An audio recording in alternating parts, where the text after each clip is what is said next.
nan ba da jimawa ba zan sauki farashin siminti a Najeriya, inji shugaban kamfanin BUA Abdulsamad Isiyaka Rabiu da yake zantawa a wani taron dabaru da kuma murnar haɗakar BUA da kamfanin CBMI.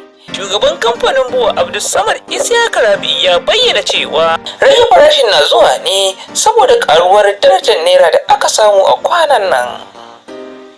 Ya kuma bayyana cewa BUA na aiki tukuru wajen tabbatar da haɓaka hanyar samar da siminti a wata ma'aikata da yake ginawa a jihar Edo.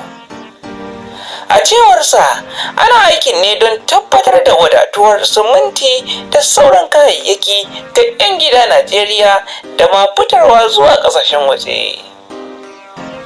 Jaridar The Nation ta rawaito cewa shugaban kamfanin na BUA Abdulsamad BUA ya ce kamfanin na nan kan manufarsa na ci gaba da kasancewa na biyu wajen samar da siminti a Najeriya. A cewarsa, tuni aka ba da sabon kwangilar ginin kuma an cike duk wasu takardu da za a kammala nan da watanni 20.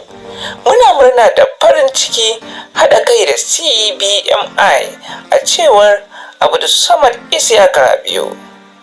Haka zalika ya yi magana akan yiwuwar samar da hanyoyin fitar da kayayyakinsa zuwa ƙasashen waje daga ma'aikatarsa ta Sokoto zuwa Nijar da Burkina Faso.